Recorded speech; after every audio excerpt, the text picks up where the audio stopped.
Hi everybody, welcome to today's story time. We're reading the fourth book in the Universal series, A Feather of Faith, and we're on chapter 6, Opening Pandora's Box.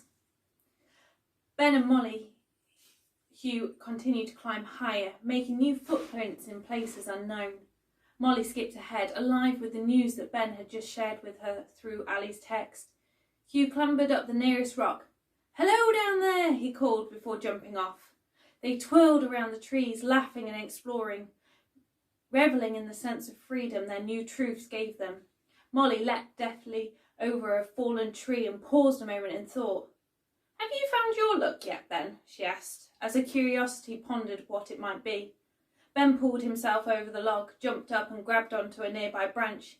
He paused a moment and then let his body swing back and forth, completely in tune with his inner child. "Not yet, Molly," he replied. "But when I do, you'll be the first to know." He swung past her like a monkey. "Molly, don't move." "Ben," she continued. Ben let go of the branch and let his feet made a soft thud on the ground. "Yes, Molly," he said, feeling the continued heat from her interrogation. "You have everything figured out," mused Molly. "And you're very wise. Maybe you don't need to find anything." She placed her hands on her hips with presumed authority. Ben's gaze drifted to the view through the trees. "Molly," he said assertively, "I most certainly haven't not got things figured out, and there is always more wisdom to acquire. I too have things I need to heal, but the longer I can put off having to open Pandora's box, the better." He heard his words as he spoke them out loud and felt disappointed with himself. He hadn't voiced it like that before, well, not openly anyway. Hugh came and perched on a nearby rock. "Is there anything we can help with?" he asked with concern. "I guess if I could have a few hours alone with your mum, that would help," replied Ben. "I think I need to tell her something. Not for her sake, but for mine. I don't want to be carrying the past with me into my future," he added, fighting back the tears. "You could practice telling us first," Molly suggested. She tried to sound calm, but she was dying to know what was inside Ben's Pandora's box. Ben smiled knowingly. "I bet you'd like that," he said. "But this is a conversation for me and Ali.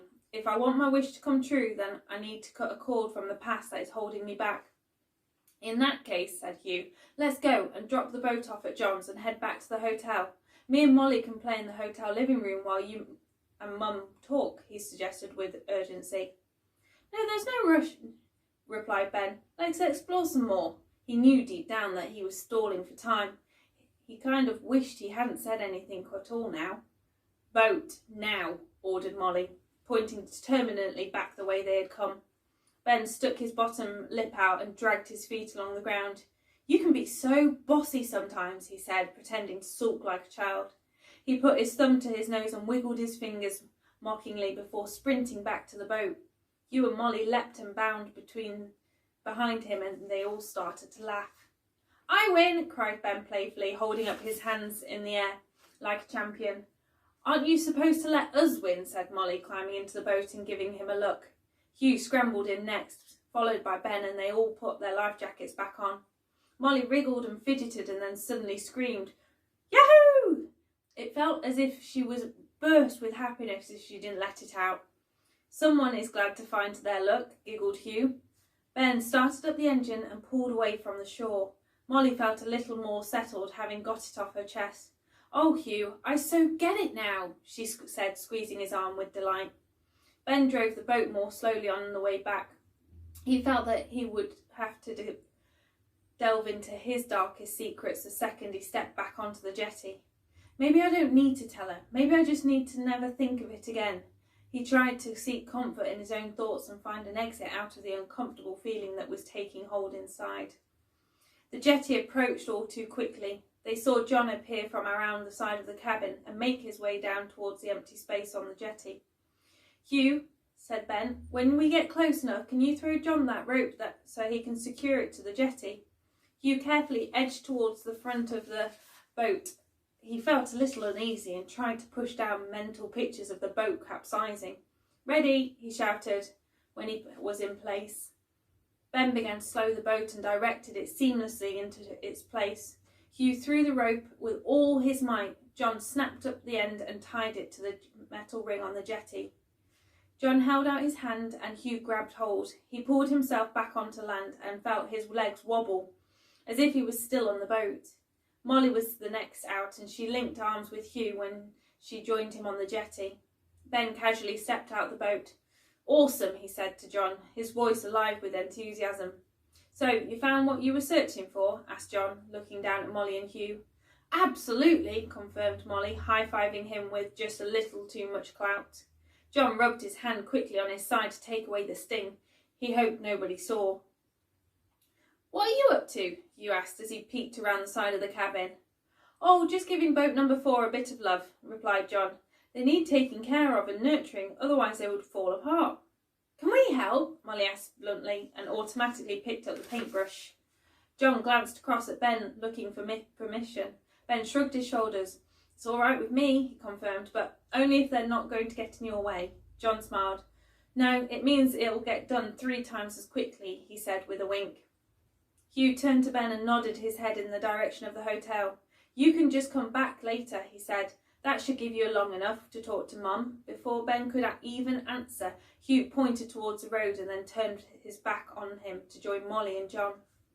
"Bye, Ben," called Molly. "Good luck," she added, before dipping the brush into the paint tin.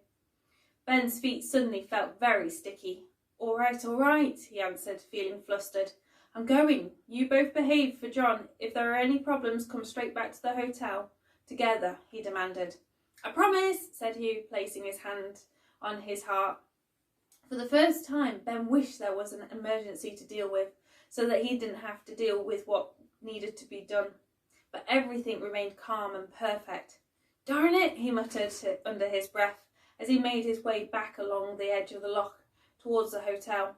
With every step, his heart started to beat more quickly. As Ben approached the hotel entrance, he glanced back down at the road.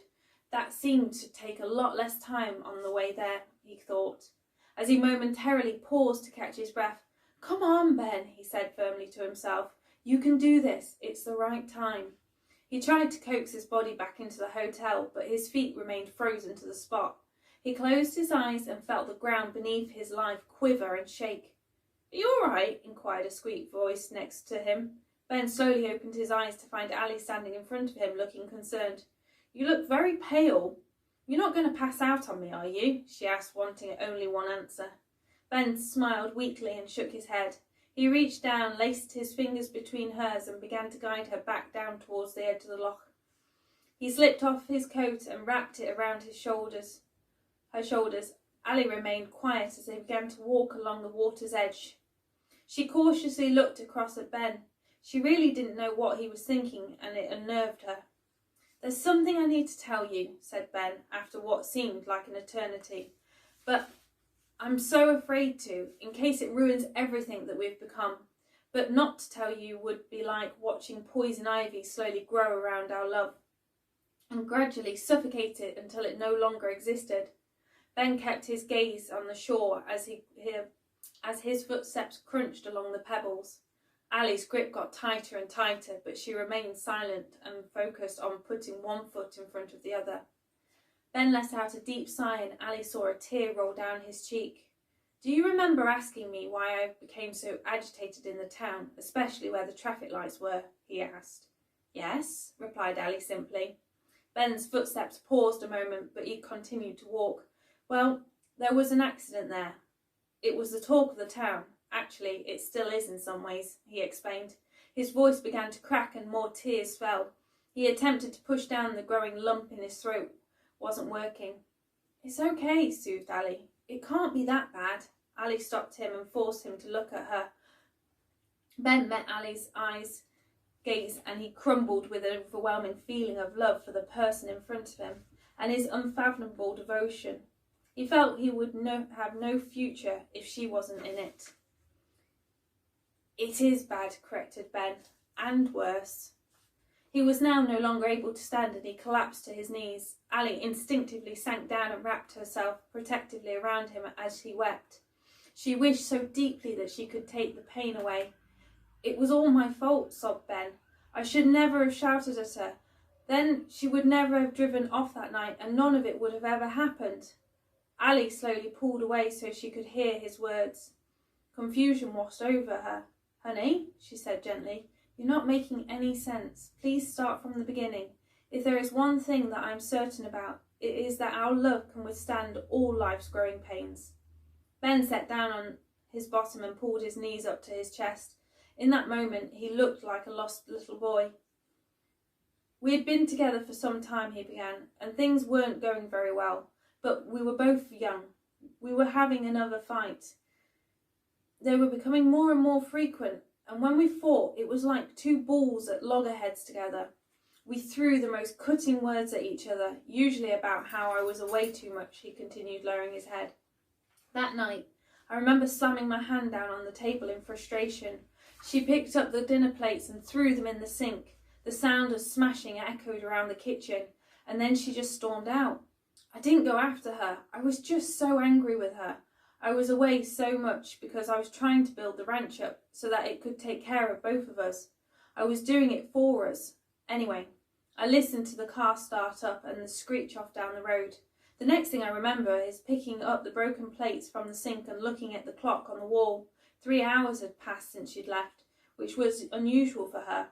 Normally she would have come back before then. So I finished clearing everything up, but I was starting to get more and more worried. Just as I was about to grab my keys, the phone rang. I froze, of course thinking the worst. I picked up the phone and heard my dad's voice. He was telling me that I needed to get to the hospital because there had been an accident. Ben's shoulders shook as he surrendered to the horror he felt inside. Ali remained motionless. Ben couldn't look at her. He was terrified of seeing the look on her face that he never wanted to see, but he knew he deserved. I don't remember that drive to the hospital, he continued through the tears. It was a complete blur, but when I got there, I found Dad by the side of her bed. She was okay, she just had a few cuts and bruises, but there was a look in her eyes that made my whole body shiver and turn cold. She turned over onto her side and faced away from me. I could feel myself getting angry with her all over again, but because I was so afraid, Dad took me by my arm and out into the corridor. He sat me down on a chair. I hoped to never, ever again hear the words that he spoke next. Ben stopped as a lump in his throat finally reached his mouth and blocked any more words. He fought the emotion though and continued. Dad explained that he had been at the diner when he saw her car speeding so fast down towards the lights. Apparently, she drove straight through a red light. She collided with a truck and trailer that she clearly hadn't seen coming. The guy in the truck was a neighbouring rancher and he was transporting some of his horses, Dad said. There was an awful noise of crumpling metal and screeching brakes. Panic ran through the whole town as people rushed out to help. The other guy had a broken leg from where her car had collided with his door. The trailer had flipped on its side. The horse's wounds were too severe and it was decided that the kindest thing would be to put them down. She had been knocked unconscious, but when she awoke, she had a cut on her head, but her seatbelt was covered in blood. Ali gasped as a sudden realisation of what she meant dawned on her. She was pregnant, she whispered. Ben nodded. I didn't know, he said sadly. She hadn't told me. What we found out later was that she had also been drinking. They tested her blood on arrival at the hospital and she was 3 times over the limit. I should never have shouted at her. Then she would never have left the house and all of this would never have happened. Ben placed his hands over his head and he rocked back and forth. Hold on, said Ali. You feel this was your fault, she asked, completely bewildered. But it is. It's all my fault, stated Ben. I should have stopped her. I should have taken the keys off her. Instead, I let her drive off, knowing she wasn't thinking straight. Ben felt the guilt crunch and twist every part of his body. Just stop, cried Ali. You absolute donut. She lifted her hands up in the air in protest. Yes, you had a part to play, but she's a fully grown woman. She was fully capable of making her own decisions. Yes, you argued, but did you make her drive too fast? Did you force her to drink? Did you make her run a red light? They are consequences that she has got to live with, not you. But if none of that had happened, my child would still be alive, Ben sobbed. Ali paused. She didn't know what to say. She watched as his guilt cloaked his love and light, until all that was left was darkness. "It was an accident," she said. "No one could have known that that would happen. But I do know something. We all have arguments and we all get angry at times, and yes, on occasion do some reckless things. But to keep carrying this guilt around like a ball and chain, well, that's stupid. It's very real, but not at all necessary. Life was lost, but also lives were saved. She was okay, and so was the guy in the other truck." Ali was trying desperately to help Ben see the truth. "We never spoke after that day," said Ben lifelessly. "When she got out of the hospital, she came and collected her things and was gone. But every time I drive to those traffic lights, I see the nightmare replay in my mind, and I feel the pain like it was only yesterday." Ali remained silent. This is delusional, she thought. But as she looked at Ben's face, so marked with despair, she knew it was real for him. But how could an incident like this be taken so out of context? "Have you spoken to your dad about it since?" Ali asked gently. "A little, straight after it had happened, but always just ended up disagreeing," whispered Ben. "So that's why you are so calm all the time," stated Ali. "Huh, that makes so much sense now. Let me guess, your dad thinks you're a donut too, but with extra sprinkles of guilt on top for good measure," she chuckled. Ben shot her a disapproving look, and Ali got the hint. "Not the right time for jokes then," she said sheepishly. Ben shook his head. "I'll understand if you don't want to be with me anymore, you know," said Ben as a fresh tear rolled down his cheek. Ali stopped a moment, scooped up her thoughts and wondered, how on earth is this a deal breaker? "Right, enough," she said finally, sternly. She got to her feet and held out both of her hands for Ben to take. But he remained motionless. This wasn't going to wash, so Ali grabbed his hands and lifted his lifeless body to his feet. She pulled him to the edge of the loch. Look in the loch," she demanded. Ben's focus remained on his feet. "Ben, please, look for me," she repeated, a little more softly this time. Ben still didn't move. "Right then," she said. Ali swiftly moved behind him. Before Ben could do anything, she gave him an almighty shove and then watched the dead weight of him plummet into the water. As he landed, a tidal wave surged out of his body at all angles. "A bit of tough love is what's needed here," Ali said, pretending to dust off her hands in triumph. As Ben's body hit the cold water, it sent a lightning bolt through his heart. He gasped for air and his body catapulted into shock. His mind was cleared of all thoughts and he experienced the same feeling he had when he stood by the hospital bed.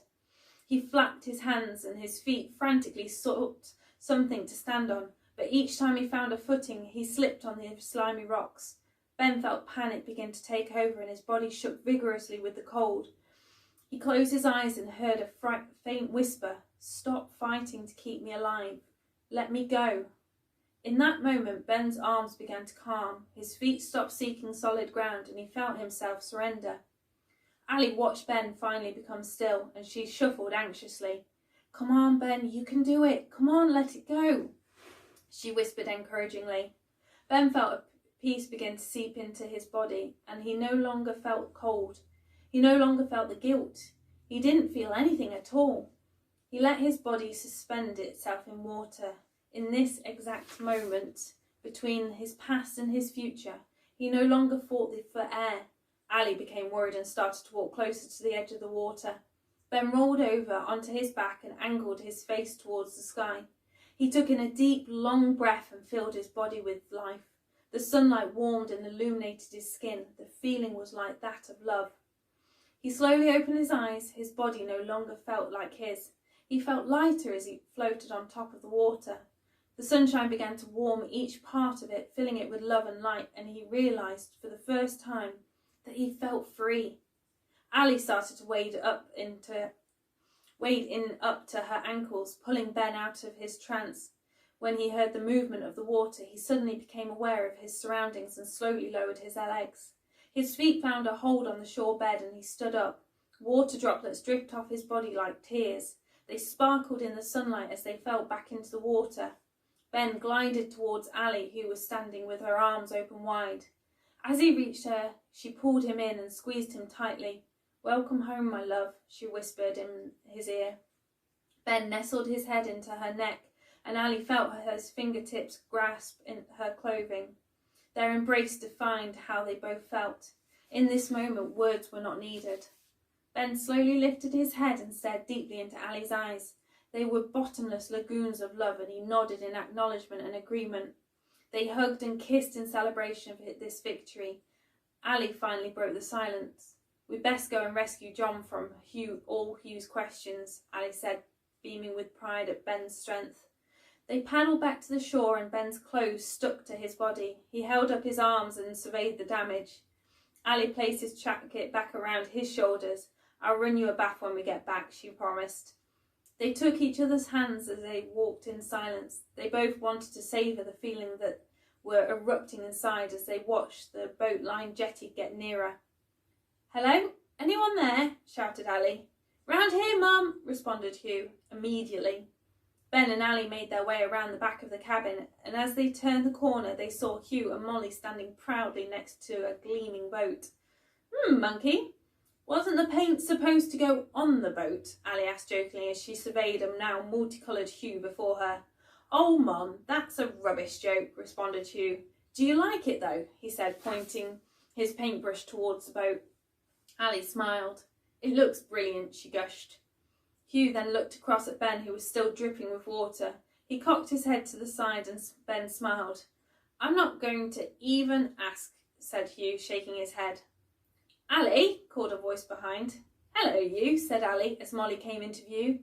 "Ben, why are you so wet?" Molly exclaimed as she screeched to a halt in front of him. "Needed a bit of a shove to get my piece of look back," replied Ben with a smile, shrugging his shoulders. "Okay," said Molly, feeling a little baffled. "You have got two hard workers there," interrupted John. "They haven't stopped all day." "Well, thank you for letting them help," Ali said sympathetically. "Any time," replied John as he walked towards the boat. "Hey, Ben," said Hugh, "can we take Destiny out on the water?" "Who's Destiny?" Ali asked in confusion. Hugh slapped his forehead, leaving a smudge of paint behind. "Oh, Mum," he tuttered, "it's the name of the boat." "Of course it is. How silly of me," replied Ali. Ben glanced across at John. "Any chance we could take her out at sunrise?" "Sure," agreed John. "I'll leave the key in the boat. Just come down whenever you want." Ben looked across at Hugh. "Is that all right for you, Chief?" he asked. Hugh and Molly bounced up and down. "Yes, yes, yes," they cried in unison. Okay, calm down," said Ali, motioning for them to stand still. "We'd better be heading back now. Some of us need to have a shower before dinner." She glanced across at Ben with a wink. "Okay," replied Molly. She and Hugh put down their paintbrushes and held out their hands to John. "Thank you, John," they said. John shook each of their hands, covering himself in paint too. "Any time," he replied kindly. Ali wrapped her arm around Molly as they turned and headed back to the road. Hugh and Ben followed closely behind. "So, have you had a good day?" Ali asked as Molly skipped by her side, holding and swinging her hand as she went. Molly nodded and smiled. "How about we all get dressed up tonight to celebrate?" Ali suggested. Molly slowed to a walk. "What are we celebrating?" she asked curiously. Ali paused for a moment. "Being lucky," she decided. Molly bounced back into a skip. "Yes," she agreed. "That sounds like a brilliant idea." She let go of Ali's hand and ran ahead, disappearing through the entrance of the hotel, quickly followed by Hugh and Ben. "Bagsy first shower," shouted Hugh. "Not if I get there before you," Ben said, tickling Hugh as he tried to run past. Ali chuckled as she thought to herself, "I wonder what my piece of luck will be." As Ben soaked in the bath, he watched Ali put on her makeup in the bathroom mirror. He looked at her as she lifted up onto her tiptoes and brushed on her mascara. "You look so beautiful," he said in admiration. Ali glanced at him in the mirror and smiled. "Thank you," she replied. She put on her lipstick and left a red kiss mark on his cheek as she went back into the bedroom. Ali wandered into Molly and Hugh's room. Hugh was wearing his shirt and a pair of jeans. "Well, don't you scrub up well," she declared as she readjusted his collar. Hugh blushed and disappeared to find Ben. Molly then appeared out of the bathroom wearing her favourite blue dress and a look of thunder. "What's the matter?" asked Ali. Molly stomped away across to Ali. I can't get it right, she grumbled as she held up the hair clip. Ali smiled. Here, let me help, she offered. As she crouched down, she gathered Molly's hair up and tied it neatly in a bun and secured it in place with her clip. There, she said. Perfection. Ali stood back and admired Molly. You are a stunning young lady, Miss Molly. Molly scooted across and hugged Ali, but Ali became distracted by a sweet smell that was becoming very familiar. She turned around to see Ben standing there. They paused a moment. Always taking my breath away, Ali said as she proudly took Ben's hand. Shall we? Said Ben as he motioned towards the door. Absolutely, agreed Ali, as her heels clipped across the floor. Molly and Hugh darted around and Ali and Ben as they bounded down the stairs towards the restaurant. Hello again, greeted their waiter from breakfast. Table 4, please, asked Hugh. No problem, this way, he gestured politely. Did you manage to find John? He inquired. Yes, and we went to the island and we painted one of the boats, Molly answered rapidly. Ben and Ali reached the table and Ben pulled Ali's chair out for her before taking his own seat. They all hurriedly perused their menus. Can I take your drinks order for now? Asked the waiter. Ben looked up. Could we please have a bottle of champagne with 2 glasses and 2 lemonades in the champagne glasses? Of course, sir, replied the waiter and promptly disappeared. Right, you two. Do you know what you would like? Ali asked as her stomach rumbled. Hugh scanned the menu. Fish and chips for me, he answered. Make that 2, Molly added before placing down her menu. Ben continued to study his menu as Hugh placed his clasped hand on the table. So, Mum, you're the only one left to find your look, he said bluntly. Ali stopped a moment. Maybe I already have found my look, she responded knowingly. Hugh scowled. No, you haven't, he said with authority. Ali was about to engage in a discussion when the waiter arrived. Here you go, 1 bottle of champagne, he announced. Molly and Hugh became lost in a discussion about plans for when they returned to the ranch. Ben gave the waiter their orders and then poured a glass of champagne for Ali and 1 for himself. Here's to tough love, he said, raising his eyebrows. Ali blushed. It worked, though, she sniggered as their glasses chimed. Molly and Hugh lifted their glasses too. Here is to being the luckiest people ever, exclaimed Hugh, and they all clinked their glasses together. They had descended into an easy conversation when the waiter arrived with their dinner. They allowed their taste buds to tingle with delight. Are we all finished? Asked the waiter when he reappeared a short while later. Clean plates, said Hugh, proudly holding his up. I see, replied the waiter. Well done, wee man, he congratulated as he went around collecting the rest of the plates. Is there anything else I can get for you? They were all a little too full to move, but Molly slid a camera from under the table and lifted it up towards the waiter. Please, could you take a photo for me to add to my memory book? She asked. Of course, said the waiter. He placed the empty plates down on a nearby table and took hold of the camera. All huddle together, he instructed. Hugh and Molly leant further in. Cheese, they all said as they heard the click of the button. There you go, little lady, said the waiter as he handed the camera back to Molly. Thank you, she replied. She took the camera and placed it back on her lap. Well, I think we should all have an early night, if we are to get up at sunrise, Ben suggested. Hugh groaned. I'm so full, I don't think I can make it up those stairs, he said, clutching his stomach. Don't worry, Hugh, reassured Molly with a giggle. We can just roll you. They all finally got up from the table, waved goodbye to the waiter and made their way upstairs to bed. Wakey, wakey! Molly felt a warm hand on her shoulder gently rocking her. It's time to get up. Molly rolled over. It's still dark outside, she mumbled sleepily. It's time to ride our destiny, continued the voice. Molly's eyes shot open as she remembered. She swung herself around and sat on the edge of the mattress. She found Ali crunched down by the side of her bed. Molly scanned the rest of the room. Where's Hugh? She asked with concern. Next door with Ben, Ali whispered softly. Molly focused a little more and saw that Ali was dressed. She pulled her clothes from the end of the bed. Why didn't you wake me sooner? She asked. You were all dressed and ready, she asked, frustrated to be last. There's no rush, reassured Ali as she passed Molly a jumper. I still haven't had my first cup of tea, she added, lightening the mood. Molly calmed down. Oh, okay, she said, slowing down. Ali made her way back into the other room and was handed a fresh cup of tea by Hugh. Thank you, Monkey, Ali said gratefully, cupping it in her hands and letting the warmth radiate up her arms. Hugh put on his coat and hat and Ben handed Alice hers. She reluctantly put her cup of tea down and pulled them on. "Okay, everyone, I'm ready," declared Molly as she marched into the room. "So are we," said Hugh, and he began to herd Ben and Ali towards the door. "Come on, let's go, otherwise we'll miss it," he ordered impatiently. They all walked quietly down to a reception and was greeted by a lady.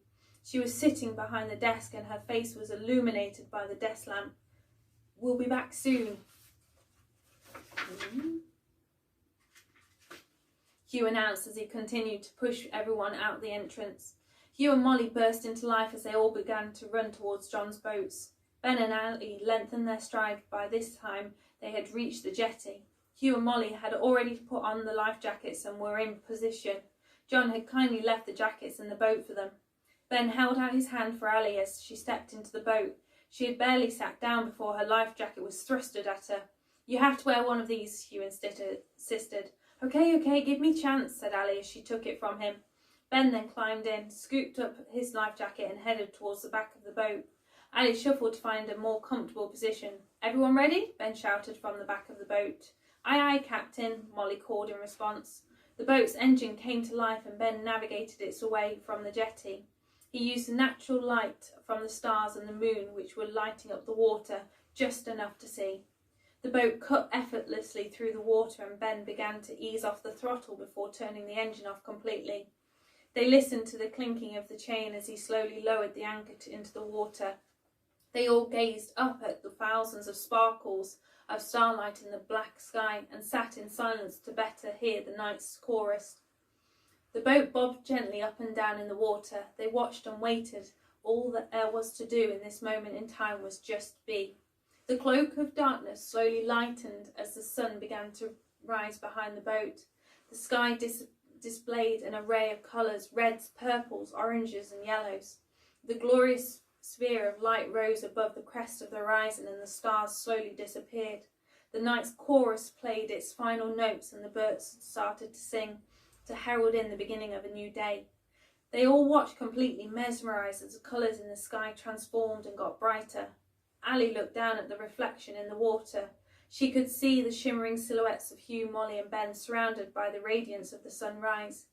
She smiled to herself as Mother Nature showed her the brilliance that was before her and framed this moment.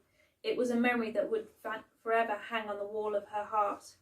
Ali took a slow, deep, steady breath in. She saw for the first time that what she had wished for had already come together as a family. A peace slotted back into her heart, and once more her luck was restored. I'll see you tomorrow for Chapter 6, Footprints of Faith.